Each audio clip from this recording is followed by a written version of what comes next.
मंडळी, मुंबईतील रस्त्यांचं काँक्रिटीकरण करण्यासाठी एकीकडे कोट्यवधी रुपये खर्च करण्यात येत असताना दुसरीकडे खड्डे बुजवण्यासाठी पुन्हा 2 कोटींच्या कंत्राटाचा प्रस्ताव हा स्थायी समितीच्या बैठकीत पटलावर ठेवण्यात येणार आहे.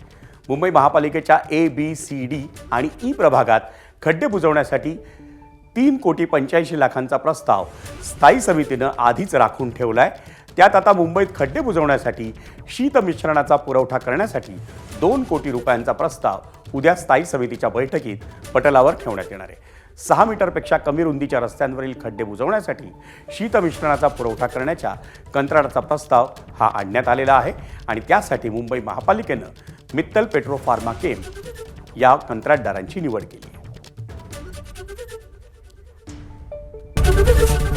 एबीपी माझा, उघडा डोळे बघा नीट.